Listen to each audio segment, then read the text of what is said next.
Hi, I'm Bonnie, Log Cabin Stitcher. Welcome to my channel and welcome to my sewing room. You can follow me on Instagram at Bonnie Log Cabin Stitcher. This is FlossTube number 37 and I have done about 10 starts, so I'm just going to see if I can just finish this without giggling or doing something weird. So on my last FlossTube number 36 video, I shared my stitching box. And I talked about it almost the whole video and showed you why I love these things, how I made it, and how to inspire you guys to make one yourself. This one is made with the pattern Never Fading from Threadwork Primitives. I am not going to share all about it because obviously you guys can watch that video. I'm going to see if I can do it. I've already dumped one of the threads. There we go. Stuff just falls out when you do it this way. Anyway, this one was a stitching box that I made, and I just wanted to inspire people to make one themselves. And what I did was I inspired myself to make another one. So I guess I did my job, but I also know that I inspired a lot of you guys to see what you had, whether you already had a box like that or had something like that, and just make something based on what you've got. My other thing that I'm doing right now is kind of like hashtag stitch what you got. I've not been really good at Instagram lately. I realize I'm not good at doing sew-alongs as well as I could because I get overwhelmed with social media sometimes, and I just kind of back away from it and just stay in my room and stitch and have it quiet. Because when I work, I talk a lot. And so social media is like talking, and that's what I've shared about before. But the ability for me to post the pictures to go along with what I showed you. So the pictures on Instagram, that's easy. Doing a video, pushing play. Sometimes it's easy and sometimes it's not, but I'm not going to edit and put pictures in. So if you do those two things in tandem, you can see the pictures, and then if you do the drop down box under the last video, I give you all the measurements. I will do that again. I will post the pictures of the process of how I made my new stitching box, and in the drop down box I will give you the measurements because there's some new measurements. So here is my box. Different. See, I just wanted to do something different. So this one, different. And again, I'm like a little kid all excited to show you because it was fun to put together, and it was fun to decide what I wanted on the front and why I wanted stuff on the front. So I'm just going to share with you. So there's several different things that I used when I put this together. The base, the box is this. It is the plain card box that Hobby Lobby sells. It's either $2.50 or $2.99. It's made to hold 2 sets of cards. So when you go to buy it, like I went to Hobby Lobby to buy some more, because you know you can never have enough. Well, there was about 6 of them on the shelf, but all of them were defective or not up to what I wanted in a certain way. Since I'm staining them, I needed to see if no blemishes as far as I could see, nothing wonky that I could see. Well, I didn't buy one of those, but I bought a different box that I'll share with you then, because I've got so much I can't share everything all at this second, which I want to do. So I'm going to slow down.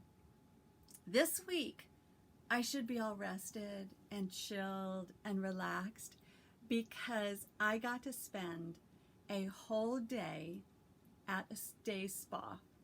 My friend's husband, for her birthday, paid for both of us to have an all-day spa day at Glen Ivy Hot Springs. I have never been there before. I've had friends that have told me it is wonderful. It is wonderful. And so you would think it would still be all resting and relaxing, but And it was awesome to spend the whole day with my friend, and we got to experience this all together and be treated like movie stars or like queens, and it was absolutely fantastic. I even got a full facial. How does it look? It still looks old. They can only do so much there. But I'm so excited, so I'm going to talk fast and I'll try to talk slow. Okay, it's upside down.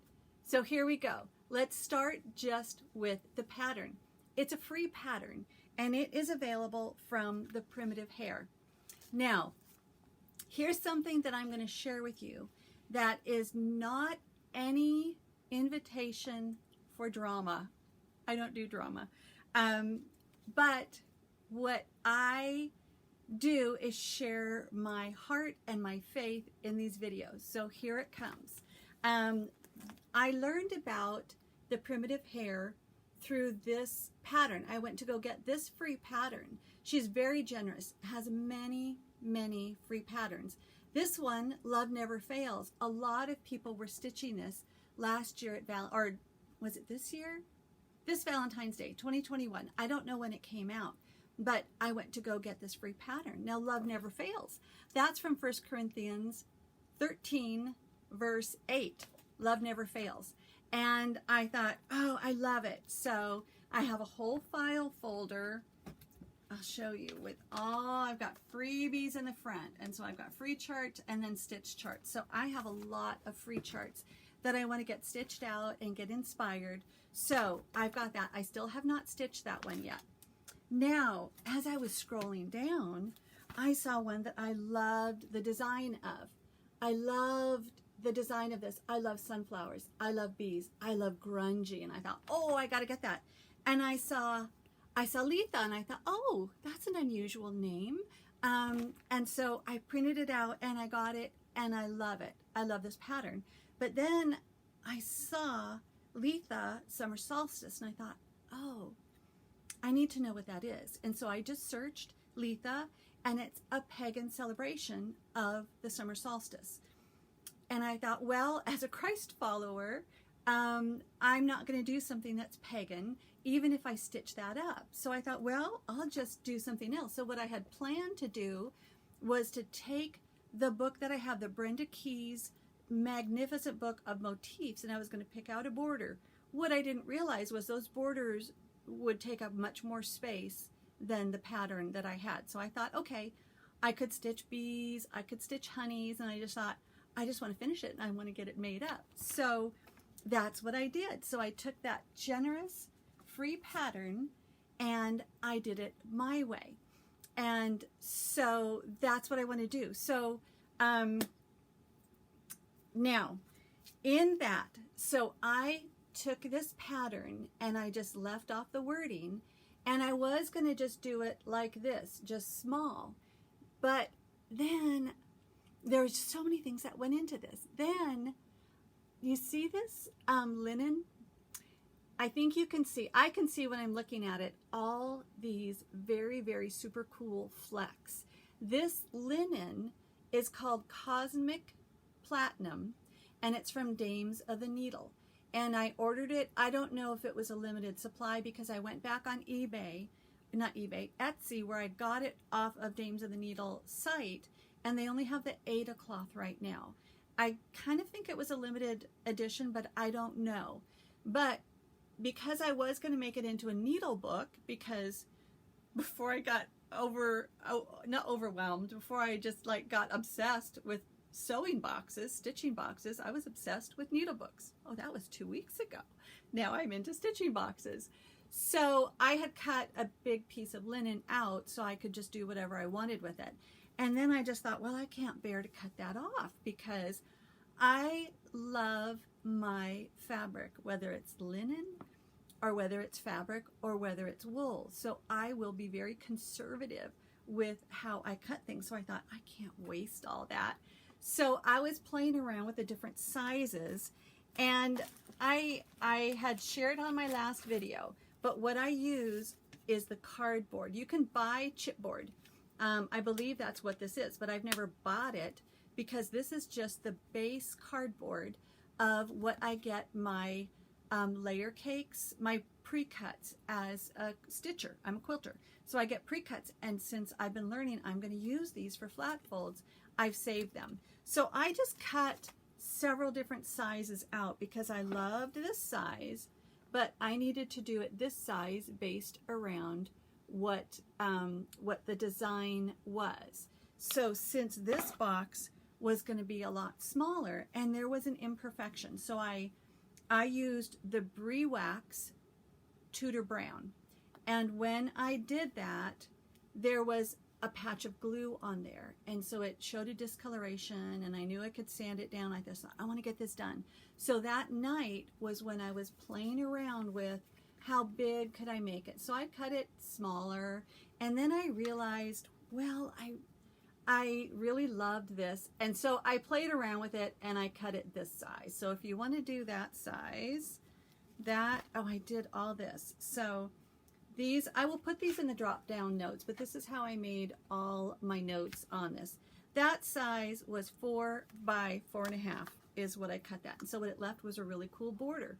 Then I thought, well, since I'm really encouraging people to do stitch what you got, that's my way of limiting the expenditures that I'm going to have going forward in this year, because what I shared was I got into cross stitching a year ago, a little over a year now, and I spent a lot of money buying lots of charts and supplies and everything. So I thought, whoa, enough. Let's use what you got. Plus it was giving me anxiety knowing how much stuff that I had, and then I still wanted to buy more, and so it's just my mental health way. But I also want to encourage other people, look around your house, see what you have. So instead of the little tiny chenille, what I was going to do, and I love to do theme things to match things up, I had gardening jute. It's just jute. I don't know what it's called, gardening jute, but that's what primarily we have used it for. So I've got 2 different kinds. So this is just jute. I can tie up plants, or I can do crafts with them. In my crafting days, my table is full of stuff, and I have shared with you that I was a crafter for 25 years. I got out my fall decorations, and I have a couple items to show you. And I got to not get distracted. I'm going to share those with you, and you'll see that's where I used a lot of my jute. But it's just jute.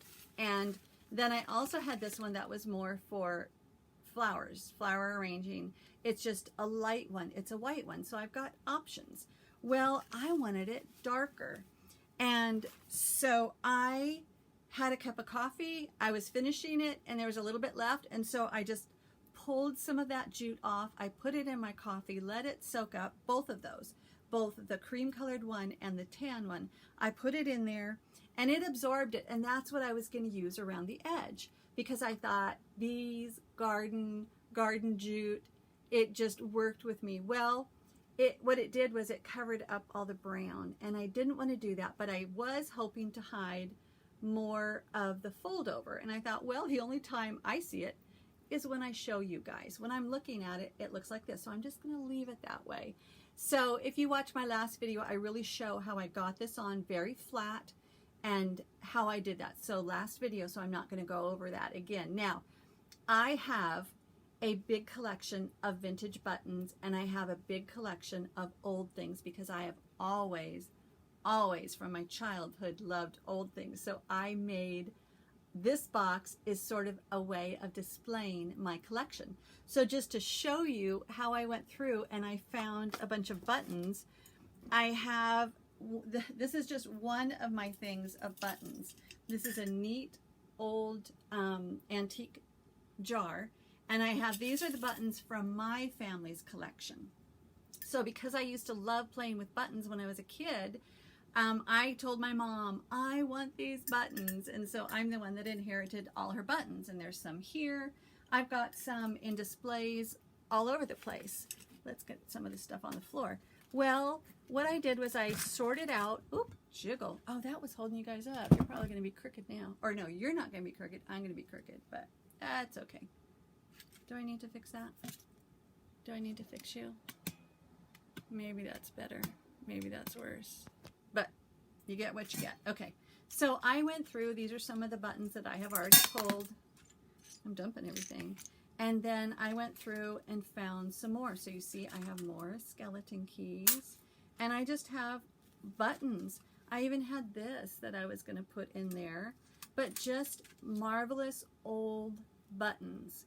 And they were very fun to play with. Then also in my, I'm in the Night Owl Quilt Guild, and we had this thing called the UFO Club, and we got buttons as reward. So I always chose old cool buttons.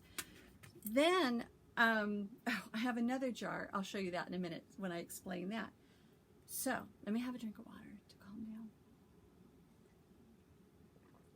Okay, so unless I'm following exactly from a pattern, I have a hard time deciding, is this where I want it? Is this where I want it?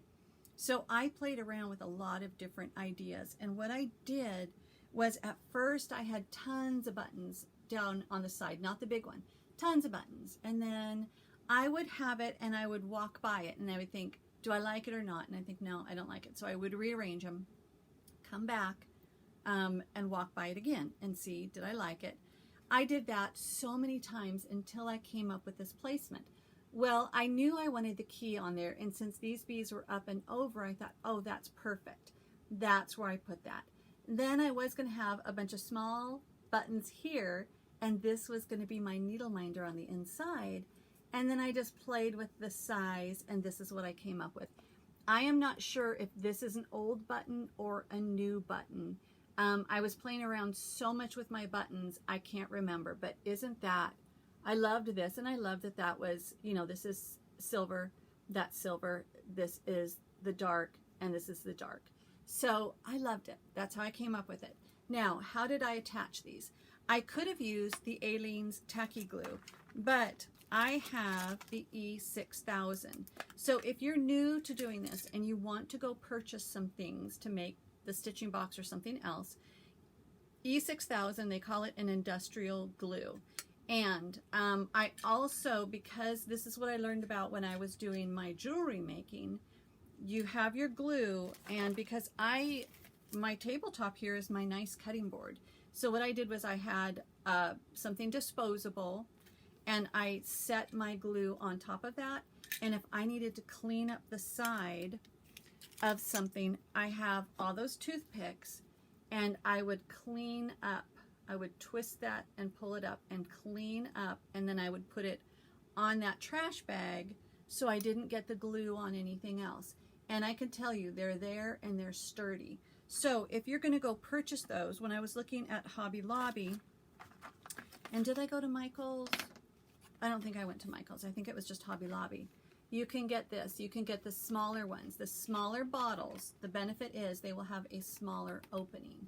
You can also buy the big ones with nozzles, but I think those are like one-time use. So this was only $4.99. So the small things of E6000, I think, would be a good way to go. And it is very strong. They're on there. They're good. So now let's open this up. Do I have anything to dump? No, last time I was, oh, I do.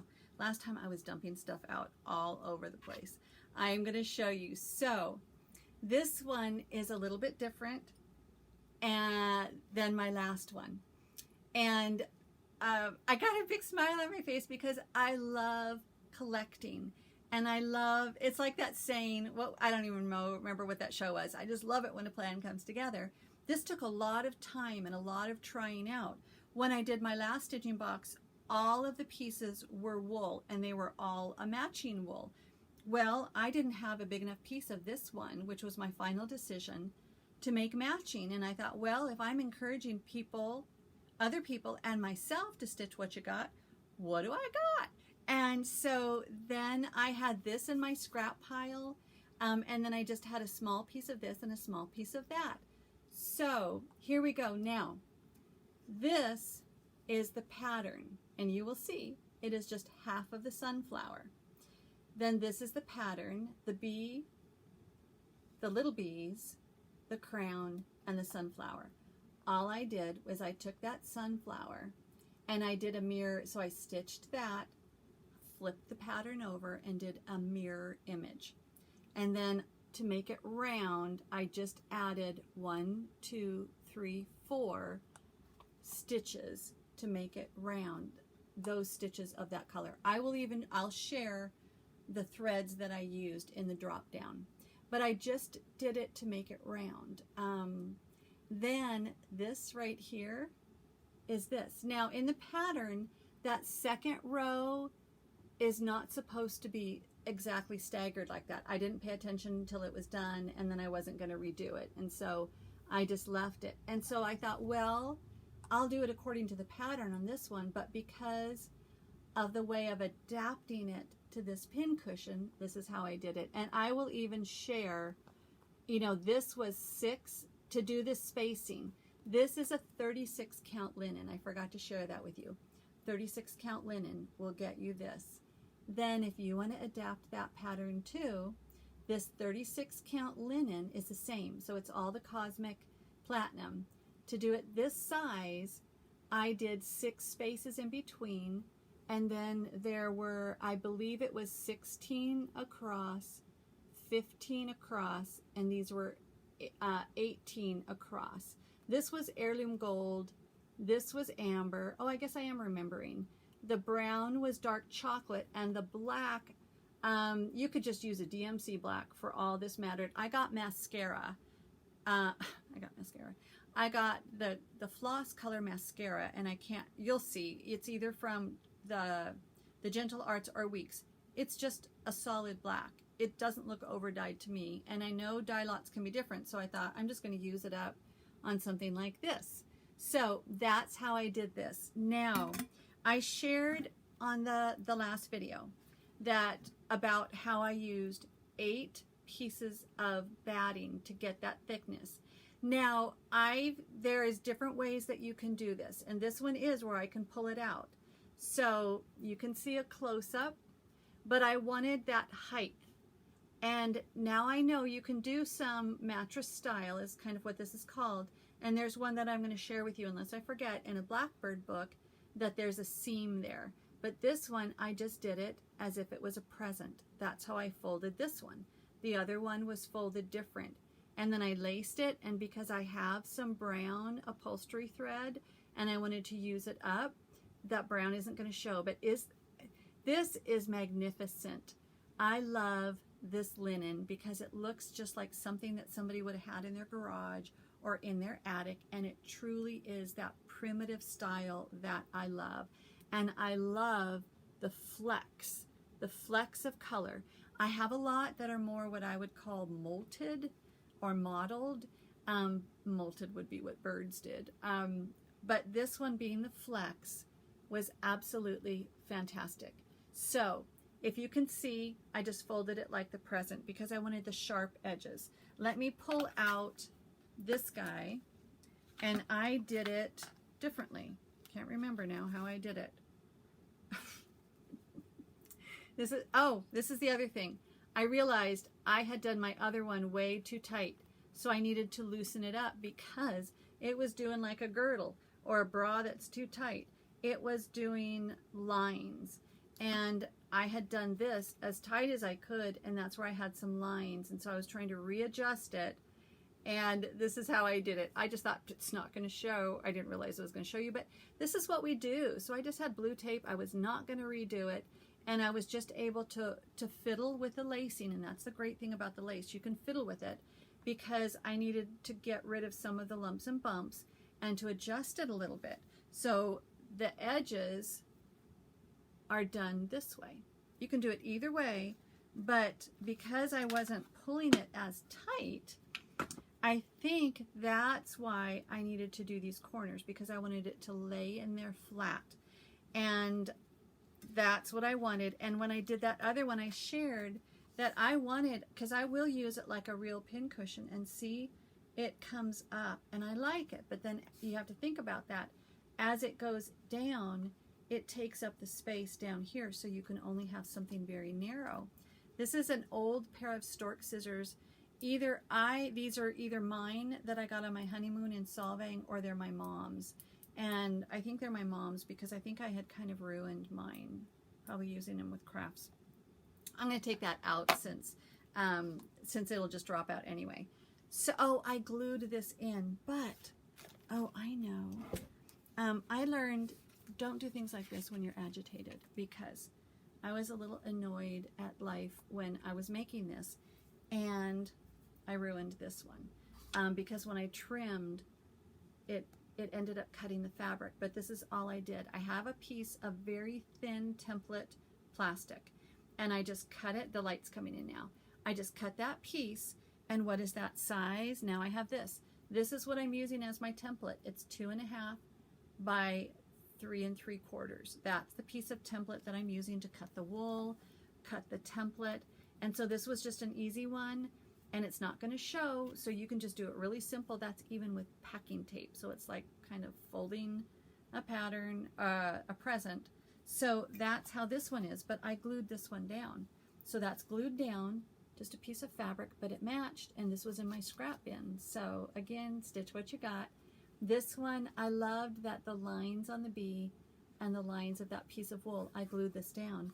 Now I love to show you my tips and tricks and using stuff that you've got, so you just don't go out and buy stuff that you may not use. This was a cuticle. It came with something that I had that was a cuticle thing. So I really use this as a stiletto when I'm stitching to hold down stuff, when I'm sewing on the machine, the sewing machine. I can use this to pull or to hold something down as the needle catches it. But this was nice because I could get in those edges and really press down because of that flat surface. So that was super cool. What else can I show you? Okay, so the dimensions of this and even how you do it. I took even more pictures, I think, that I will put on Instagram. This was the bee. I was going to do the bee and the crown. I was going to put some bees on that pincushion, and then I decided I wanted to go simpler. So this is my bee. Look at the backing. This is why I loved that linen. Again, very primitive. You've got to want to be primitive. Okay, so as I flicked it up, this is what I came up with. I love wool. These are pieces of wool, and I have a lot of wool. Wool sharpens and cleans needles. So I freehanded this. I just freehanded it. I wanted it kind of primitive, and I wanted just to get it done, so I didn't want to draw something out and make it all perfect. It was just freehanded.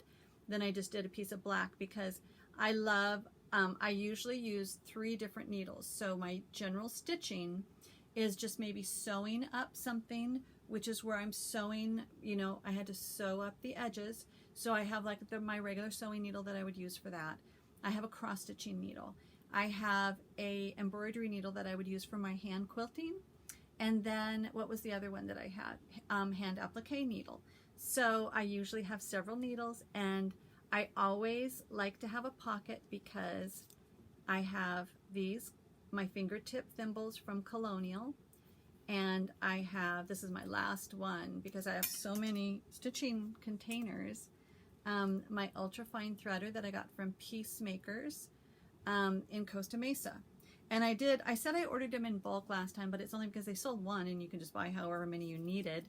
And I didn't want to pay, if I was going to pay shipping, I got what I thought was a lot at that time before I knew I was going to get into cross stitching and have so many of these fun things. And my other one, I had the blanket stitch around, but I wanted this one primitive and simple, no blanket stitching. So I had to be very careful with how I did those edges because you can't hide anything. Then, so this one is the one where I freehanded that heart, but it's a lot smaller because that was the last, this was the biggest piece of linen that I had left because I was using what I had. So this one, I will share those dimensions. And I even took pictures of the edge that I sewed. So I stitched that up with the blind stitch. And I ironed it. I was very careful when I was doing that, so I had to not be in a bad mood, so that would turn out good. Now, the neat thing, I showed my husband. I said, remember this? Okay, so this is glued down, so I have a strong magnet. Now, I referenced the Zappy dots, and I only have a couple of them because I don't need lots of them. But I was still thinking, oh, you know, even though my goal is not to buy anything, I thought, oh, I need another one, and I wanted to look for just the right one, and I was into bees because I was stitching that one. Well, I thought, oh, I just want this one. This is called the Sleeping Bee by Blue Flower. I thought, oh, I just want that one, and then I thought, I've got that one. I didn't need to buy it. I had it.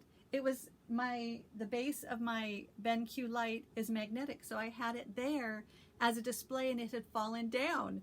So that was really cool. But see how well they hold those needles very, very, very well, because they have this great magnet. This is also a magnet. That alone could hold it, but this magnet makes it extra strong. It is a nice, strong magnet. Well, I've ordered some on Amazon, but it's delayed in getting here.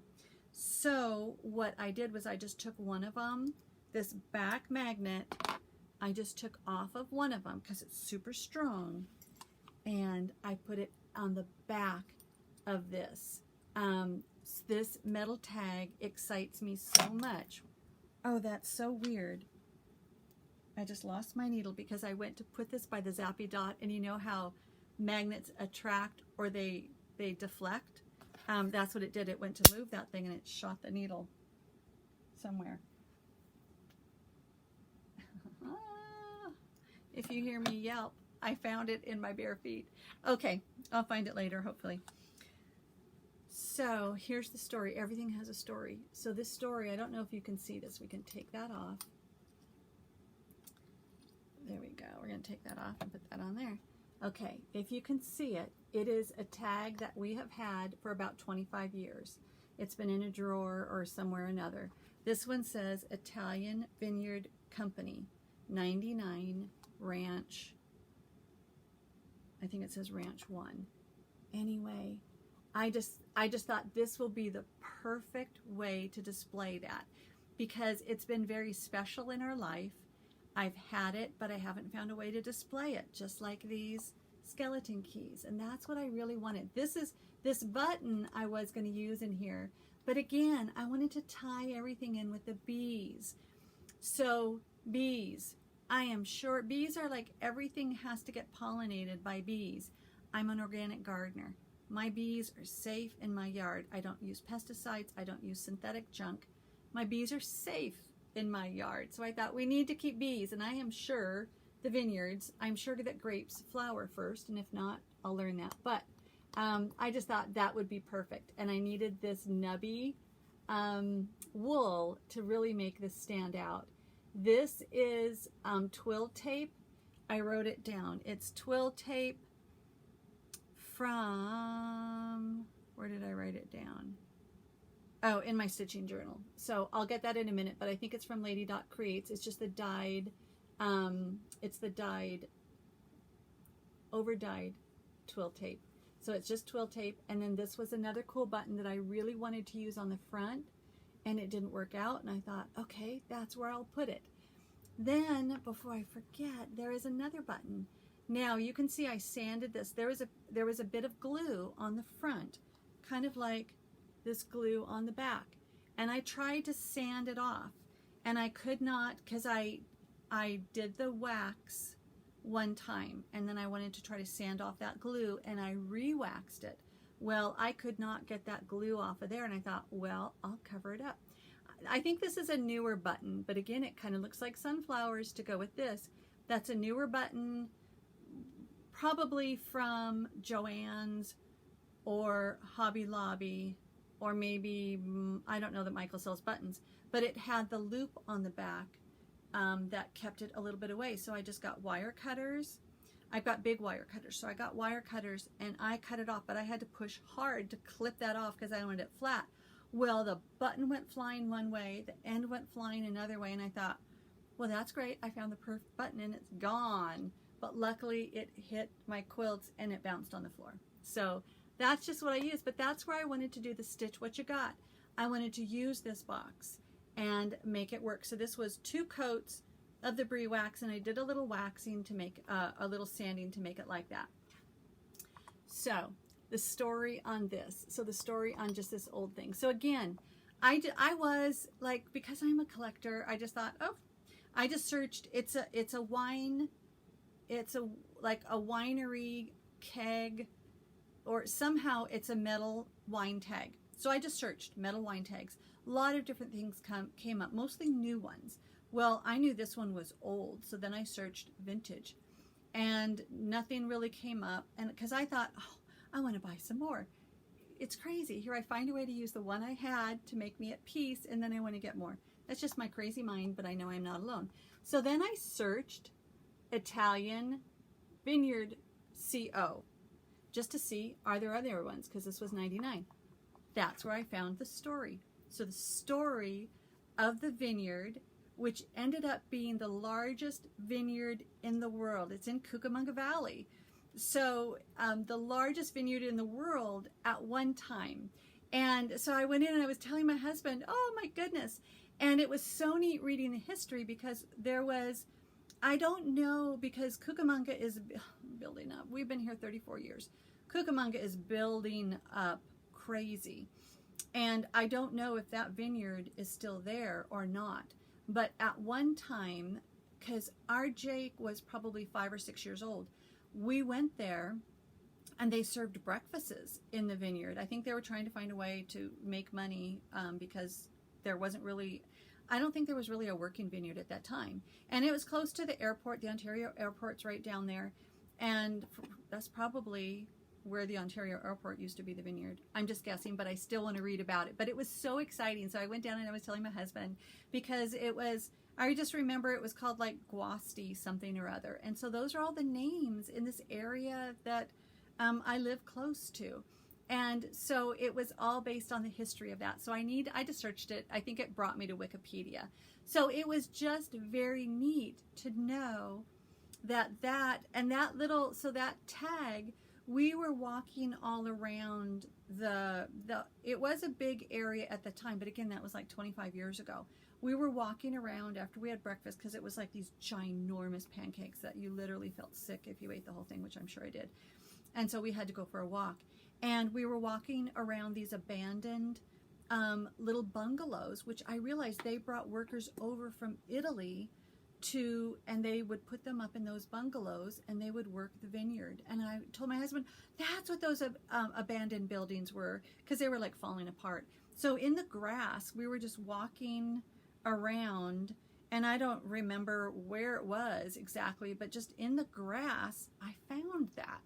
And so that's the history. So for me, it's super cool to be able to put something together like this and have it be a collection of things that I've had, and to use the goal of stitching what I've got, and to be able to inspire you. So now there's a free pattern you can use. Or again, do you have a beloved pattern that you want to use? Can you make it work on this box or another one? Because I'm going to show you there's more. So it's just sharing my excitement, and I am a collector. So I still have 2 more of those plain boxes, and I have one that's set up to do for a wool project. Then I've got another one. I don't know what I'm going to do. I could have it done next week for all I know. But that's where I took that idea of my first one and made another one. And then I was sharing that because the main goal of me finishing this one was to be able to use it in my fall displays. So because there's something here, you can't just set it and have it sit there. It's going to tilt over, but you can lean it against something. So I'm going to find a fun way to display that in with my fall decorations and have that because this was the real thing. Then I can. That's the other thing about this. I can take this out and use that as a small pillow too. So, and I can take this out and use that, or I can leave it open. There's just options. And I was just so excited to be able to share that with you guys. One more thing that I can hopefully inspire you guys to do. The other thing that I realized, and we have a place in the mountains, and people have asked, can you do a tour of your cabin? Well, it's still in the works, and it may always be. We're doing it ourselves, My husband's doing it at his pace, and he's a man that's worked construction all his life, and he's sore all the time. So it's under construction. And we were testing, we had small samples of stain that we were testing to see, did we want to use this on what we were making? And we were going to take those down to the city, you know, instead of throwing them away, we were going to take them down to the city. And I told my husband, oh, I need those now, because they're very small things of stain. You can buy them for a couple $. This was, the first layer was a pecan stain for, it's special stuff for log cabin. It's by a company called Sashco. So it's special log cabin stain, or log stain. Anyway, this is stain with the brie wax. The Tudor brown is a dark brown on top. This is simply 2 layers of that brie wax. You can play with it. There is a lot of different colors of brie wax. Now, let me share something with you. Or I'm going to do it anyway, but you guys could turn me off. This book, And Blossom as the Rose by Blackbird Designs. I was looking through it, and this is a sewing box, and I thought, oh, I love that green. And so I looked at it, and so she recommended, what are they? It's Alma and Barbara were recommending brie wax light brown. So I thought, oh, that might be fun to get, but again, stitch what you got. I'm trying to use what I've got, but the Tudor brown is very, very dark. So when I was the woodworker, my paint of choice, because I wanted full coverage, was Delta. And you can buy them in small containers, but Delta was the paint of choice. So since I've got all this here, and I'm going to be giving this to a friend today, I have a friend that loves to use the decorations that I'm passing on that I don't want anymore. And so she loves them. So she's going to come by today and she's going to pick this up. She doesn't even know it yet, but this is the kind of stuff that I used to make. This may have been a pattern. I don't think I made my own up. It was probably in a pattern book. This was back in the day. So I got into woodwork. When did I get married? In the 80s. And then I did it through the 90s. That was the heyday. This was what I was going to do for the rest of my life as my career. I did it full time and I loved it. Absolutely loved it. I got to stay at home, raise my kids. So this was the kind of stuff that I did. But I'm ready to pass this on. But it is awfully cute, isn't it? So this was one of the many, many things that I did, and I would use the real stuff. So this, I would do it and I would sand it, but I needed the coverage. So that's why, it's happy memories, but it's also kind of sad, because it was sad that the market changed for a lot of different reasons, and that was no longer viable. This one I think I made the pattern up for. This is one of my girls. I was going to give this away, and I had to glue this, so I used the Aleene's tacky glue to glue that, and I thought, no, I got to keep her because she's small. And so this was my thing. And so because I've shared about that, this is wool roving, and this is, oh, that's why this is the jute. This is a smaller jute, but this was my life for 25 years. Doing that, selling it, loving it, designing, meeting the people who bought my stuff, selling in stores, selling at vendor fairs. That was my life, but things change. And I needed to find a new job after that. Oh, this is also down here. Okay, so just to say this, I was just loving bees when I was making that one up.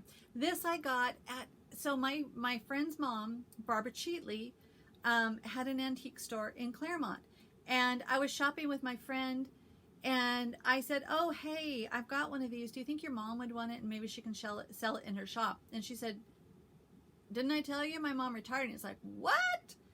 There is no more Barbara Cheatleys in Claremont. But I went and I bought this when I was there. So that was very shocking for me. Not shocking to buy this, but shocking to know. And this sits over here. That just holds something that I made, a lotion bar that I made. Okay, now, oh, here's another thing. As I was decorating, this was something I made a long time ago. Have no idea what pattern it was. This was way back in the day, and this is with wool felt, not felted wool. So the real wool is a much higher quality, but I made these to sell. And it really feels like this is a real pillow form in here. So interesting. I was thinking of redoing it, making it with real wool and smaller, but anyway, that was my life a long time ago. There it goes on the floor. Now, I have so much stuff to share. How am I ever going to get all this done? I always love to show you tips and tricks, but oh my word. Oh, here's the twill tape. Okay, the twill tape, it is Lady Dot Creates, 1/2 inch. The one on my last one that I did, super skinny. I hadn't known what it was. Super skinny chenille that I just wanted to hide those edges. That is, I was like, oh, I've got eyeshadow on. It kind of freaked me out. It's like, who is that girl? Toasted meringue. So toasted meringue, Dames of the Needle. Super small. When I ordered it, I had no idea it was that small.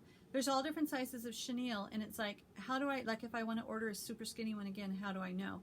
I know, like Dames of the Needle and Lady Dot Creates, if you go on their Etsy shop, you could message them and ask them, but also different places like Kitten Stitcher sells their items too, and there may be a little bit more description, but that was just to show you.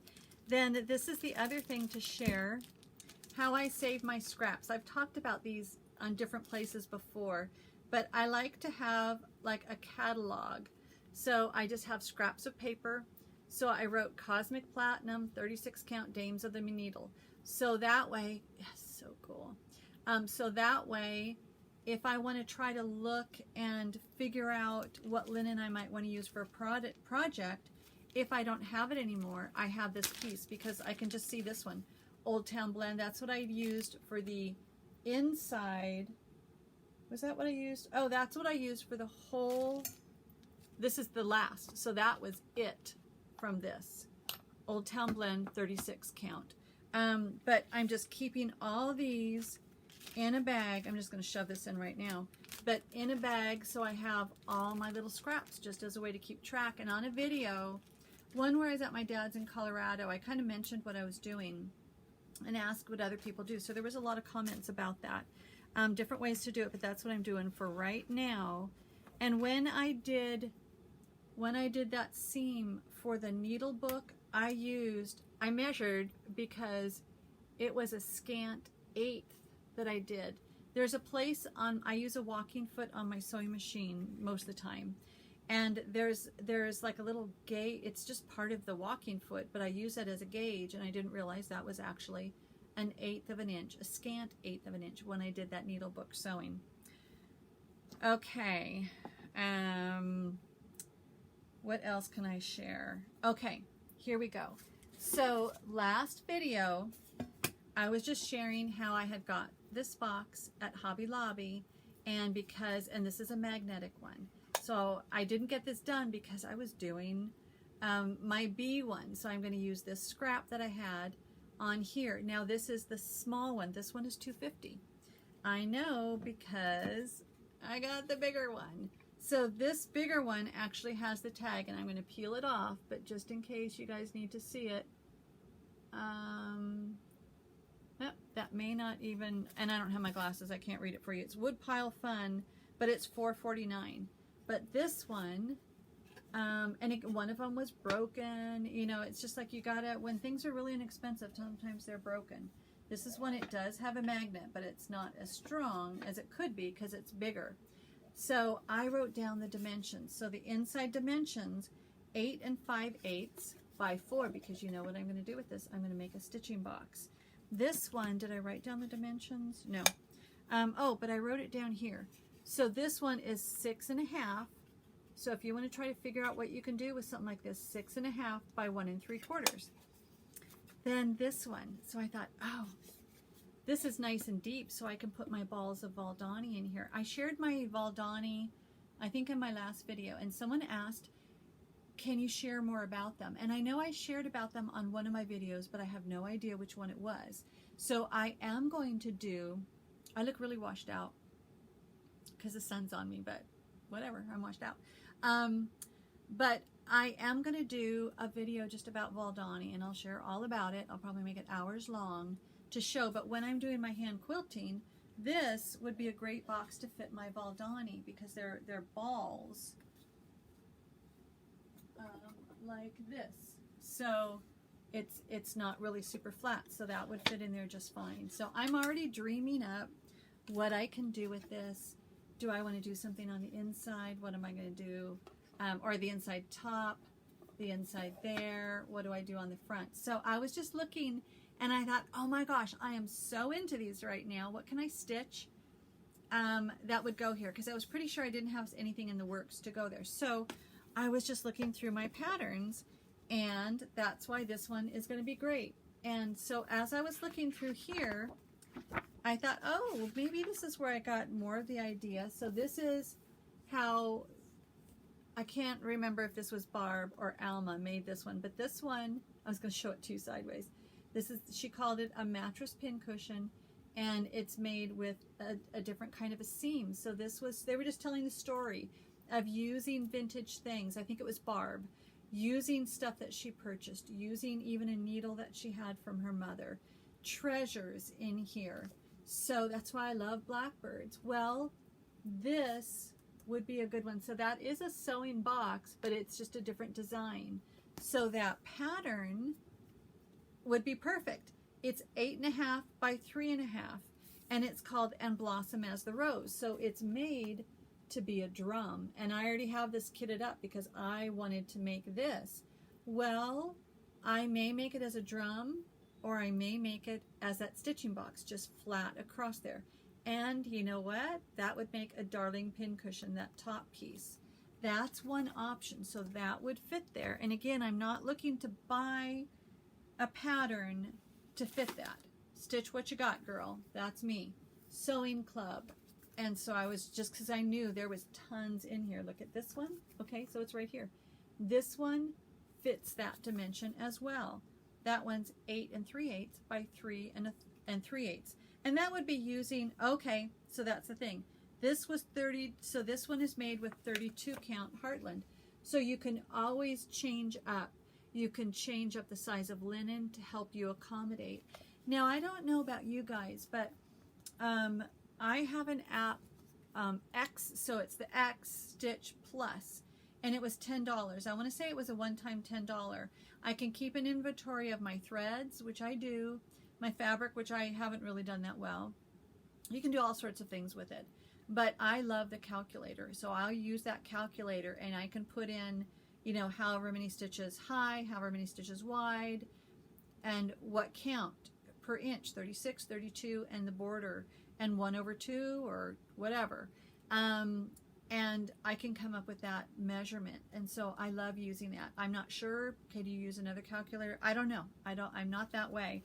Oh, okay. So let's calm down.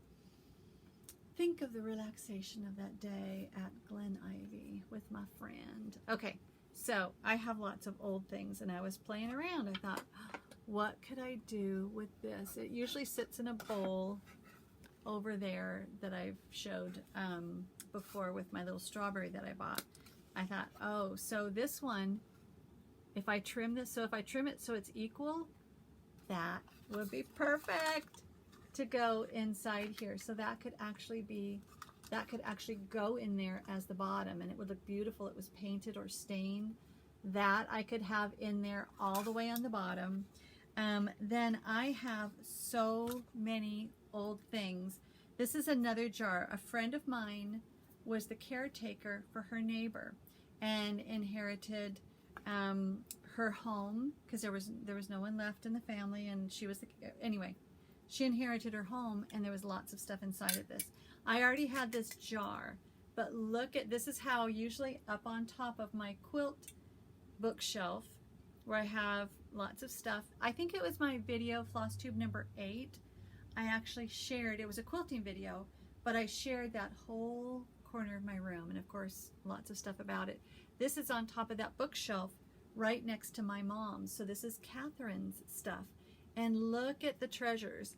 I pulled out a lot of vintage stuff that I had in there that I'm not going to use, and we'll see what I do with that.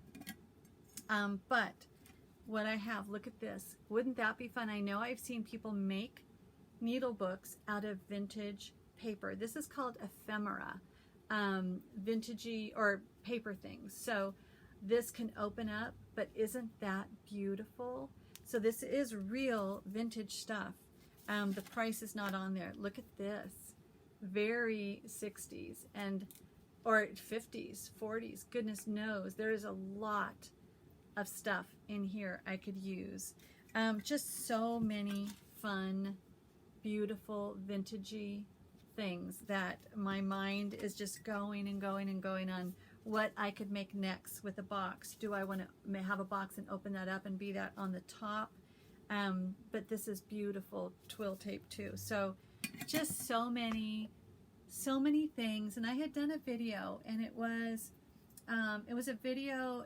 It was titled when I let the squirrel out of the cage, and I was really sharing. And this is one of the things. This thing that I use there, it was something that I had, and I wanted to use it to put my Kleenex in. So I'm just trying to look at what I have. How could I use that better? And that's just been the goal, and that's what I'm doing now with all these wonderful things that I'm collecting. Now, when I went to Hobby Lobby, I was just walking around looking at different things, because I try not to go shopping very much because I have a hard time. I can't just window shop. If I see something, I want to buy it. So if I'm trying not to spend money, I just don't go places. But there were canvas tote with pockets. So this was $2.99. This is 14 inches by 9.5. So this, of course, I was thinking, so this can be like a project bag. It has those neat gussets. So it can be wide. It has pockets. Light's coming in now. But it has 3 pockets here. And it is a neat flecked fabric. So it has the flecking. They had different colors too. They had primary colors. They had black. And I've bought some of these before, and I've used them before because they're very inexpensive.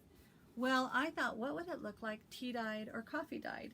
So I'm going to share with you a little bit about the coffee dyeing things that I've done. So I had someone ask when I was doing my Flossiversary, my 1-year Flossiversary, that was a couple videos ago. I had one person comment and say, tell me more about this pillow. Well, I'm going to show you now because it has to do with coffee dyeing. If you just search Daisy K's Primitives, coffee dyeing, or coffee, or dyeing, D-Y-E-I-N-G, D-E-Y, whatever. Google it, figure it out. You will see Christy doing a great demonstration, short demonstration of how she does her coffee dyeing and even the ingredients, everything. I watched it, and that's how I did this. This one, in case you didn't, this one is a pattern, I want to say Country Rustic Primitives. So it's white Zweigart. I got all this stuff out for you guys to see. So it's a white Zweigart base. Now you can either get 32 count at Hobby Lobby, or this is a 36 count because I wanted it smaller. I got this at 1-2-3 Stitch, but you can go anywhere. So 32, 36, or whatever, any size you want, but it's just the white base, no color. Then you do the stitching, and you must use color fast thread. So DMC, Anchor, something that will not run, not an over dye. And then you use Christy's demonstration, but this is what I did. I made up a batch of the coffee. Now, could you use your own leftover coffee? Yes, you can. It just doesn't smell as good because this has vanilla in there. I have used, and one time I did one of my videos that I did months ago, I played around with tea dyeing, because that's what I used to use as a vendor, coffee dyeing with Christy's recipe, and coffee dyeing just with leftover coffee. And I shared about that. So if you can find that, I may link it, or I may not take the time to link it because I got things to do, but we'll see. If you just search my videos, I think it would be the fun I had with dyeing fabric. That's what I did. I did it according to Christy's directions, and it's fun, and it gives you, if you're looking for that primitive look, it's awesome. Well, I had mine, and it was more white. It was a little bit whiter when I did it, because this is what I did. I dipped it dry, and I had talked about in that video, which I'll try to link, I talked about the difference of putting stuff in wet and putting stuff in dry. When you put it in dry, it absorbs more. So I had that in a big, huge bowl, and I dumped this in, and it was very stiff. I did not pre-wash it because I wanted that stiffness. And so I dunked it in there, and I opened it up, and I tried to open these little crevices up too to get that coffee dye in there. I let it soak because I wanted it grungy. And then I did you put it in your oven. Christy tells you all about that. And I did that. And I was seeing, though, it's whatever this stuff is coated with, whatever the fixative or the coating or the whatever it is, it left all these little circly things on there. And so I got a cloth and I kind of rubbed it and I put it back in the oven. And then it was so wet that I didn't want to have it in the oven and forget about it. So I just put it in my room and opened it up and let it dry all night. When I saw it this morning, I thought, oh, I loved the darkness of it, but it had all these weird circles on it. And I thought, that's not, so I tried rubbing it with a wet cloth. It didn't work. So Christy had said, if something is too dark, just soak it or rinse it, and it'll still be the color, that coffee will still be there, but it won't be as dark. So I got a sink full of water, and I put a little bit of dish soap in there. And I use one of those like free and clear dish soap things. So I soaked it in there in soapy water and just let it soak, and I moved it around, and I probably went and had my coffee. And then I rinsed it with water, and I let it dry out in the sunshine. Yes, it did take most of the color off, and I may do it again, or I may get, like Christy talks about, getting a paintbrush with the dregs of the coffee and do some more. But I think what I'm going to wait and do is figure out what I want to do, because of course I'm thinking a design that I attach. So I stitch a design and I attach it across the top, or I attach it here, or maybe a set of 3, because when you open it up, it would open up, well, no, it would still have that edge there. So this is just in the dreaming stage, but I thought, oh, I got to share this with you guys so I can inspire you. But what I decided was I wanted to try to get that fixative off. So, and I didn't want to waste water because we're in California and we're using all of everybody else's water. And so I thought there was a little bit of the coffee in that water, and I thought, this is good because I want it to get a little bit of color anyway. So I just soaked this. I let it soak for a while in there, and when I pulled it out and rinsed the soap off, it probably retained just a little tiny bit of that color. But I thought, well, I may tea dye it. I don't know. I'm going to wait until I have the right inspiration on what I want to design and put on there. I already have some ideas going in my head just talking about it now. So I wanted to play around since I was already making a little bit of a mess and I had the cookie sheet out. I thought, what else can I coffee dye? Because I had some where when I was playing around that time, you can dye this with the coffee or the tea or whatever you want to, and then stitch on it with overdyed floss, and then you already know what it's going to look like. And I have another project I was doing that with, and I love it.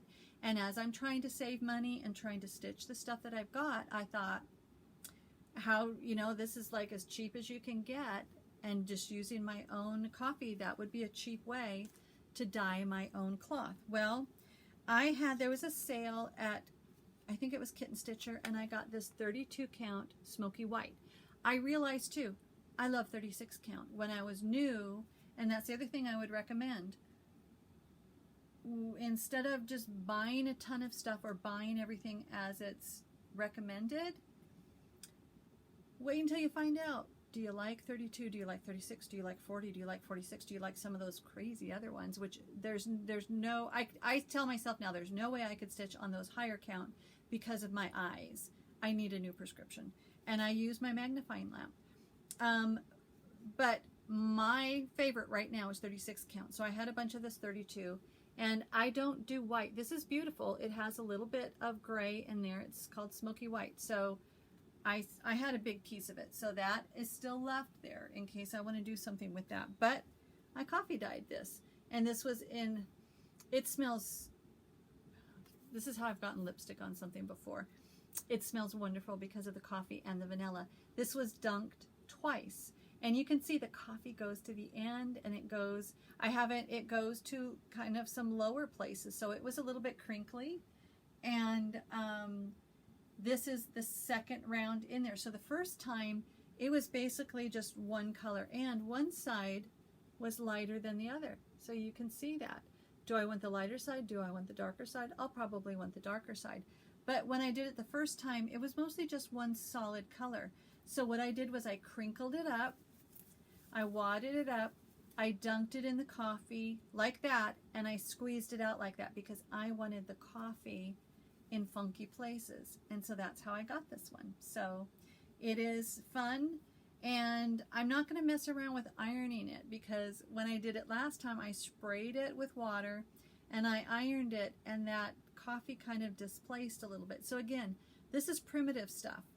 If you had a big project, it would not be where you would want to mess around with, because this, even if I go to iron it after I have something stitched, it could do weirdness. So if I have a small, if I have primitive, if I have something simple, that's how I would use it. So that's my story on the coffee dyeing, but hopefully that answered some questions. Don't know if I've showed you this mug before. We had an amazing trip up for a family reunion up to Asilomar grounds up in Pacific Grove, I think. It was fantastic. Dreams of going there again with my family. Okay, so the paint that I bought, that's how I started. I was going to show you some of the paint. Americana, I believe, is the paint that Barb and Alma recommend. I never used it. I did not like it back in my painting days because it was thin and it felt kind of gloppy. I wanted full coverage. And so I was going to go back and buy, Delta. I think that was the brand, Delta. Well, Hobby Lobby didn't carry it, and so I didn't buy it that time, but I went back again that evening because I had some time I needed to kill. And I thought, well, I'm just going to buy a couple because I'm a collector. And when I did my painting with wood, I had tons and tons of paint, but I used it to earn money. So I thought, I'm only going to buy a couple different paints because I'm obviously doing these sewing boxes and I want to try some different stuff. So this one is aloe, so it's a green. It's not exactly the one that they recommended, but this will get darker because I will do either the Tudor brown that I have, or I may buy another brie wax, the light brown. So that would be the color, but light's coming in now. So that would be the color. I also got black because I was going to, so the B1, I was going to do a black box sanded down with the brown on top, but I didn't. But I got just a plain black. But again, this I think will be a little bit thinner. And then I used to, because this is kind of water soluble paint, it's craft paint, not house paint. You can thin it down with water. I used to do what we would call whitewash back in the day when I did the craft stuff. If I wanted the grain to show through, I would mix water.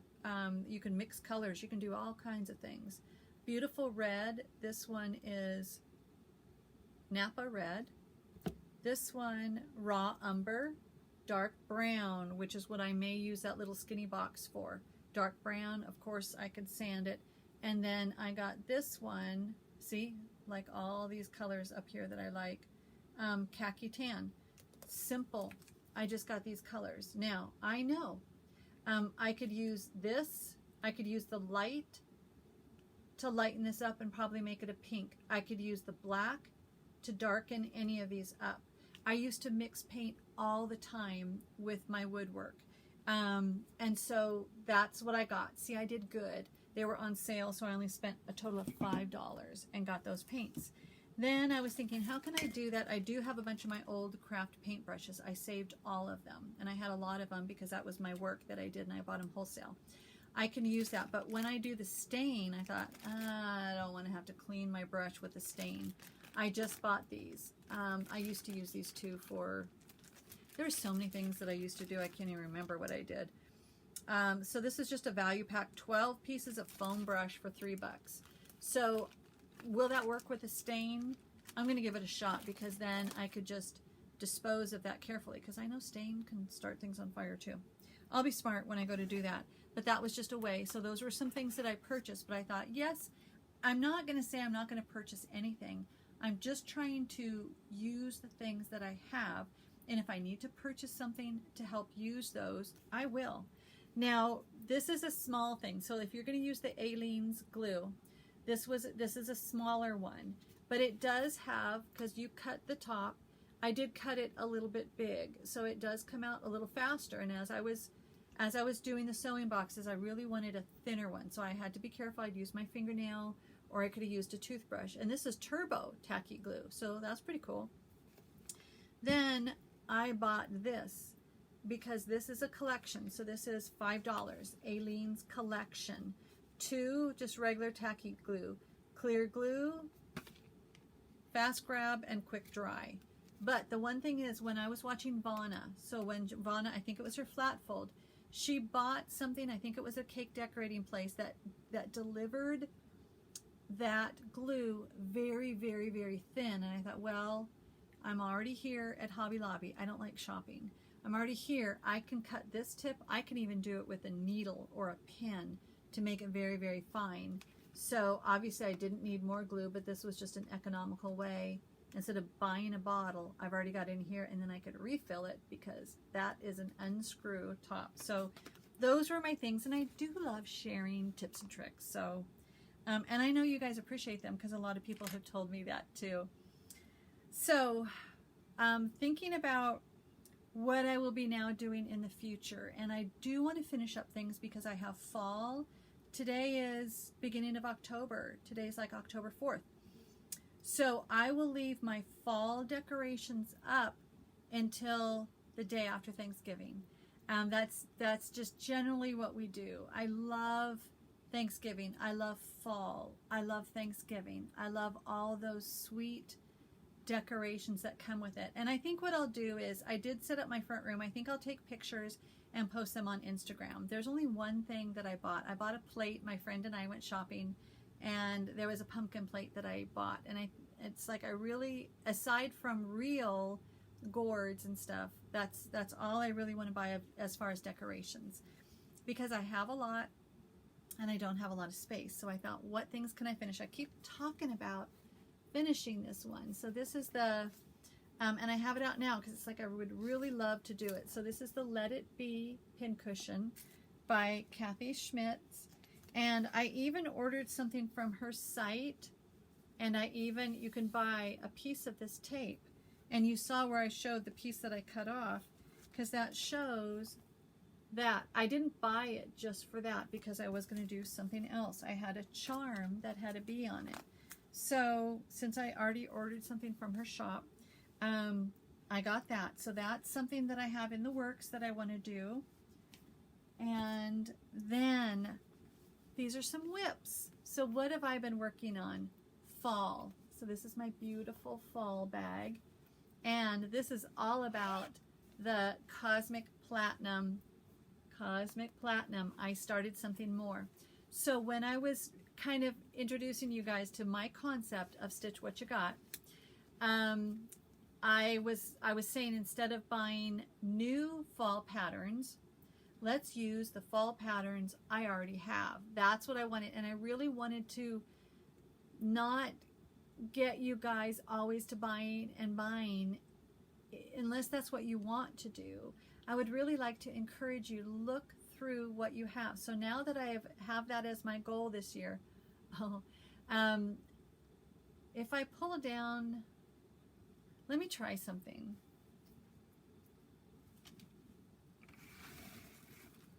Now that I have what I called my magic blinds, there we go. No, it cut off. It might make it too dark. Anyway, we'll just deal with the light.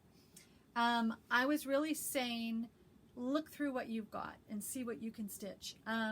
So since I'm trying, I still would love to buy more patterns. So I still go on sites and I still look, and then I was like, unless it's something that I really, really, really wanted, I don't need it.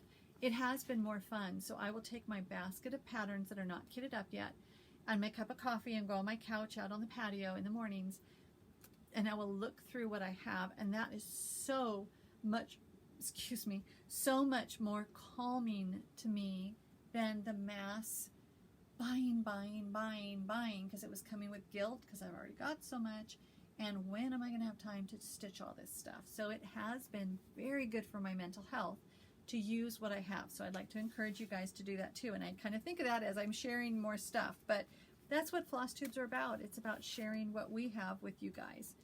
I love threadwork primitives. So this is Gather Friends threadwork primitives.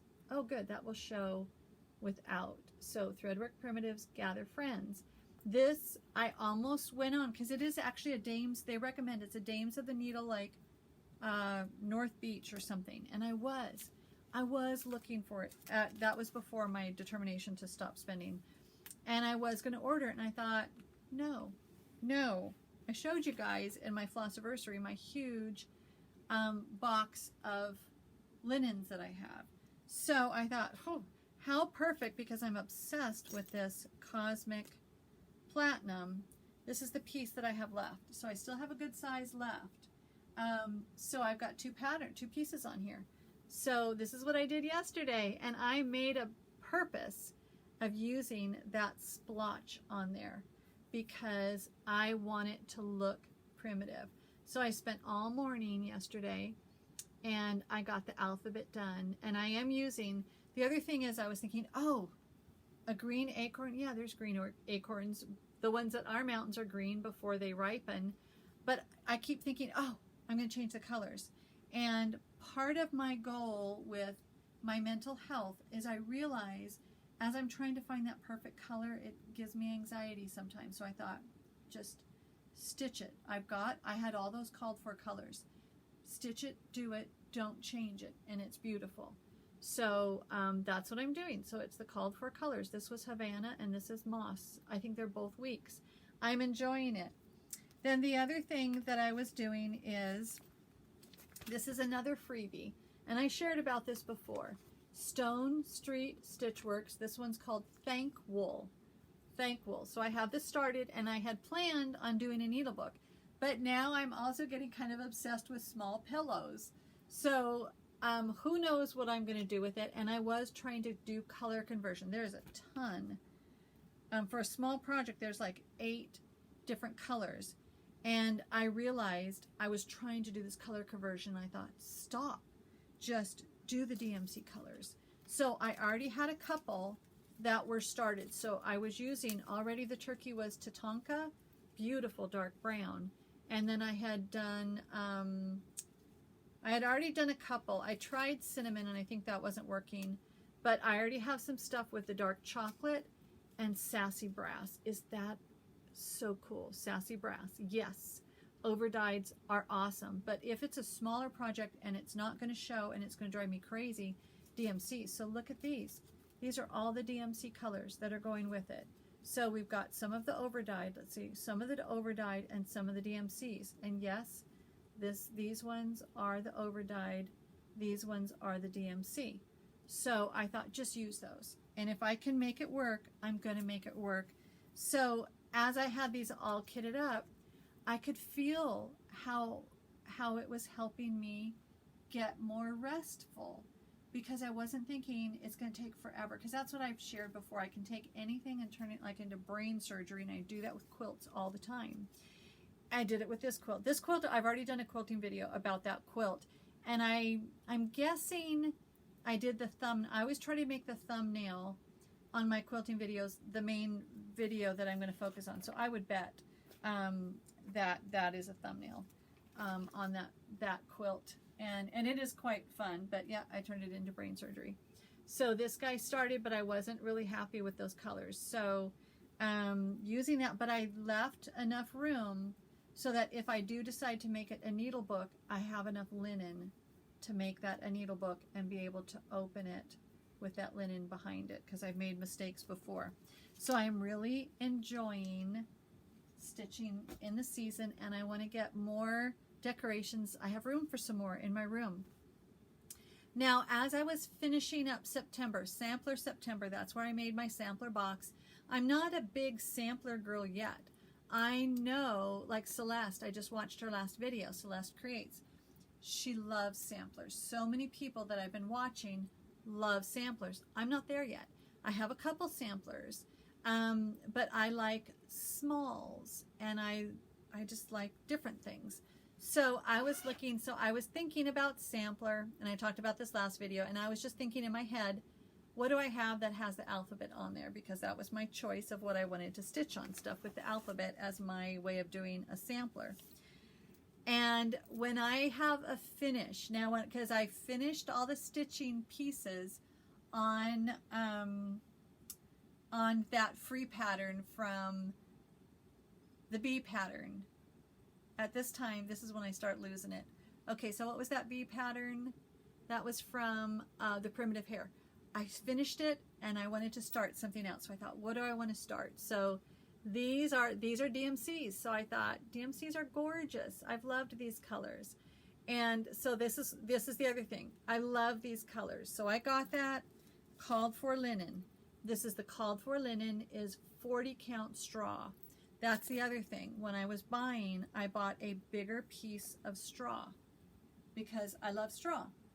I don't love 40 count, but this was called for with a 40 count. So I thought, I've got it, stitch it. I also have a piece of 36 and probably 32 because straw is like the perfect primitive.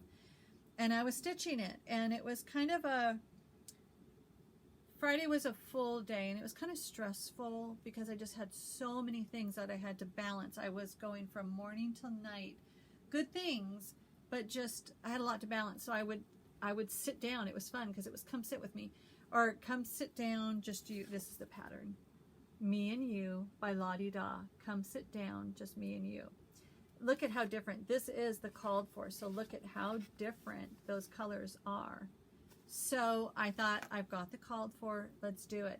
And I stitched it, and I love this funky writing. And then I was doing that flower, and I thought, well, that's kind of a weird color. And I was stitching it, and I was doing it, and I thought, I want to change the colors. And I thought, no, do this for your mental health. You loved it, you bought it, do it. So, and they're the DMCs. Older DMCs, yeah, they can be a different color than the newer ones. But so afterwards, then I looked at it this morning, and I thought, that is beautiful. So I'm really doing everything I can to keep myself relaxed and calm in my stitching, because why would I do stitching to go crazy? So I always hate the light messing, but I think I'm just not going to mess with it. Then I have a round stitching box that I got at Hobby Lobby, and it was like $4.99 as well. It's a round, and it's perfect, and I shared about it. I think I even showed the box. It's a perfect size for this, and I got this at when I made my first order of cross stitch patterns. I got this Quaker Pinwheel Threadwork Primitives. Gorgeous. I loved it, but obviously the picture of something is not exactly the picture of what you get. So I bought the called for, and I stitched it with the called for, and except for the green, I changed it. And then I thought, I hate it. I got this far. I got almost all. The linen is gorgeous. It's Clay Pots, or Clay Pot by Lakeside Linen. I love Lakeside Linen. I do not, so this I like. This is Wood Smoke. I don't like it. It's too bright. It's too stark. It's like, ooh, bugging me. And I was telling myself, just finish it. And I thought, why? Why? It's supposed to be just for fun. So I thought, just stop. And I love it, and I want to make it, but now I'm going to change the linen because I don't like it. But I'm giving myself that opportunity just to stop, because I keep thinking, that's a waste of that linen. But if I don't like it, why would I keep going with it? So I don't like it. We'll see what I do with it. But that was one thing. Then the last thing, so Celeste, from Celeste Creates, Jen from the Naughty Oak on Instagram, and I started last year. Was it last year or this year? The Winds from the book, The Winds of Autumn. We are doing we are doing the pattern that's the Mighty Oak. So my book kind of got a little damaged, but it's this guy. We're working on this. And Celeste showed it again the other night, and I thought, oh, I keep wanting to work on it. Why don't I? So last night I got it out after watching her video, and I was doing it again this morning, and I got some more work done on it. That's the other reason why I want to stitch what I've got, because I bought all these patterns because I love them. I'm never going to stitch up what I've got because I've got so many. So stop buying so many more. Start stitching what you got. So I got more work done on that house. I love the Schneckly. And then I started working up on here. And I was thinking, that's Havana. These flowers are Havana. I'm going to change it. I thought, no. You loved it for what it is. Just do those flowers in Havana. And I looked at the pattern. That's what it looks like. So because I stitch in a hoop, I wanted to work up to the beautiful leaves on the top, and that's where Celeste started on the top. I wanted to do those, and I thought, I use a hoop, and I have all different sizes of hoops, but it kind of crushes the stitches in the hoop. I've tried the Q-snap. I've tried stitching in hand. Maybe eventually I'll do the stitching in hand, because that is one big benefit. You don't crush with the hoop. But, and then I thought, oh, I love it. I love Schneckly. So I got work. Celeste, I did it. And Jen, I did it. I finally got some work done on that. So that's very fun. Those are the things that I've been stitching on. And that's what I've been doing. There's some things that I was going to share, and I'll save it for another video, about the fix on that lamp, the magnifying lamp. At the end of my last video, I shared a fix. But it's already 1 minute, 26 seconds, and it takes that would be great, isn't it? It's a minute. It's an hour and 26 minutes. And this is the point where I can hardly talk. And so I need to end it.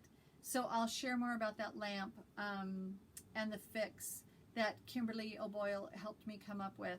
I haven't done it yet, but she's came up with a great idea, because I know a lot of people have the problem with this lamp that I recommended in my perfect stitching setup, that this part broke off. I replaced it, but Kimberly came up with a great idea and shared it with me, but my brain, it's gone right now. So this is where I'm going to share the good stuff. So this is where I share my faith journey, because I'm a child of God. I love Jesus Christ. And so this is just how I share what I've been working through, and how I walk it out with my Jesus. And I know a lot of people value this part the best of my videos. And so that's why I want to keep doing that, even though I'm super, super tired right now. I'd already picked out what to share.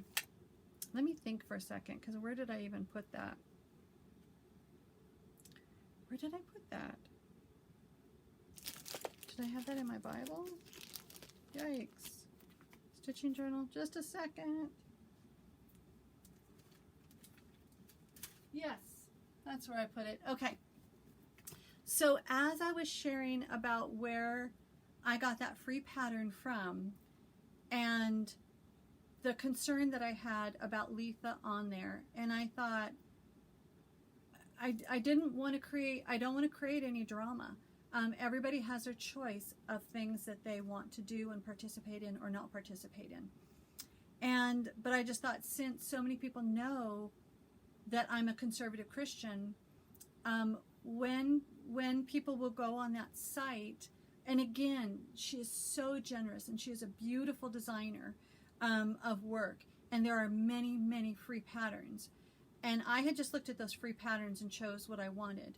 And then I looked at the patterns that she sells. And again, beautiful patterns, but there is a lot, there's a lot of witch and witchcraft stuff on there. And I thought, oh, I didn't even think, when I decided to make that box, and then a whole video about it, and then people going and looking on that site, and then knowing Bonnie, this would not be something that Bonnie would be stitching or doing with.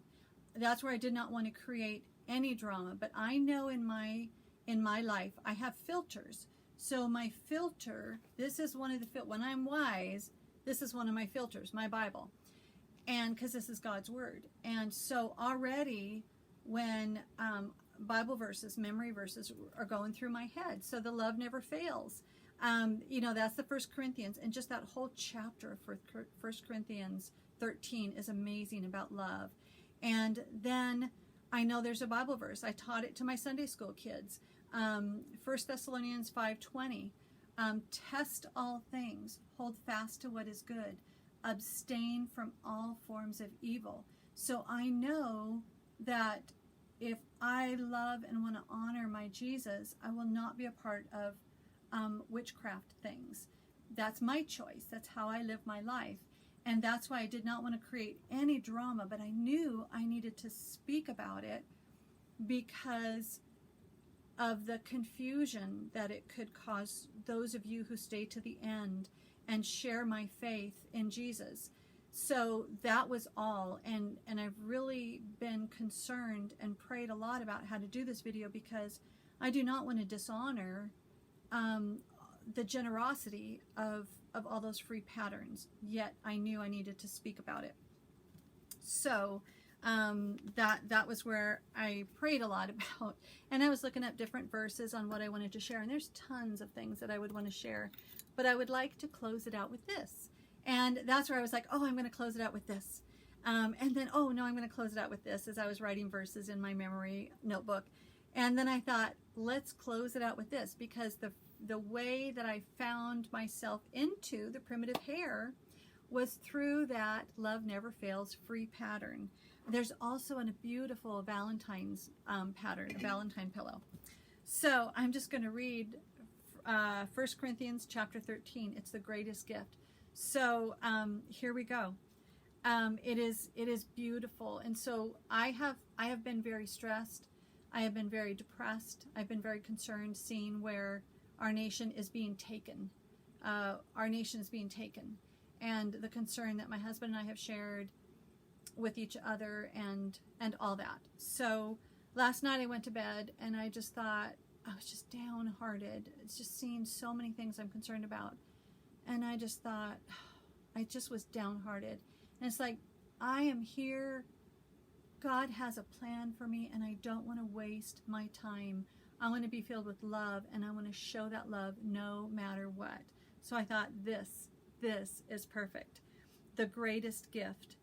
Though I speak with the tongues of men and of angels but have not love, I have become sounding brass or a clanging cymbal. And though I have the gift of prophecy and I understand all mysteries and all knowledge, and though I have all faith so that I could remove mountains but have not love, I am nothing. And though I bestow all my goods to feed the poor, and though I give my body to be burned but have not love, it profits me nothing. Love suffers long and is kind. Love does not envy. Love does not parade itself, is not puffed up, does not behave rudely, does not seek its own, is not provoked, thinks no evil, does not rejoice in iniquity, but rejoices in the truth, bears all things, believes all things, hopes all things, endures all things. Love never fails. But whether there are prophecies, they will fail. Whether there are tongues, they will cease. Whether there is knowledge, it will vanish away. For we know in part, and we prophesy in part. But when that which is perfect has come, then that which is in part will be done away. When I was a child, I spoke as a child. I understood as a child. I thought as a child. But when I became a man or a woman, I put away childish things. For now we see in a mirror dimly, but then face to face. Now I know in part, but then I shall know just as I am known. And now abide faith, hope, love, these three, but the greatest of these is love. If you will see my rings sometime, I have rings and it says hope and faith. And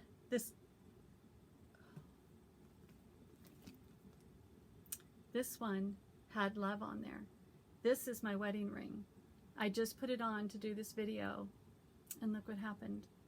That diamond fell out. So I will be looking for that diamond. That was a heart diamond. It's always surprises that come up at the end here. So I will be looking for that heart diamond. I knew I needed to get it repaired. That's why I hadn't worn it. So there we go. But faith, hope, love, the greatest of these is love. So in these hard times for everyone is having a hard time. The greatest of these is love, but we know what love is because Jesus laid down his life for us. He gave his life for us. He gave it. He was not killed, so that if we believe in him and we believe that it was his blood as the sacrifice that we accept, and that's how we get into heaven. We don't get into heaven by our acts. We choose to want to honor him, and that's why we choose to want to act in love, but we don't earn our way into heaven. We get there simply through our faith in Jesus Christ. That's how we know what love is, and that's what I try to use as my filter to help me decide things that I want to do or not do, things that I would want to say or not say, and hope that my brain thinks before I say it, how to act, how to make decisions, how to move forward, and the priorities that we have in our life. That God's word is the way that I do it. So, or the way that my goal would be to do it. So, choose joy, nevertheless. May God bless you. I love you guys. Thank you so much for staying with me to the end. Thank you.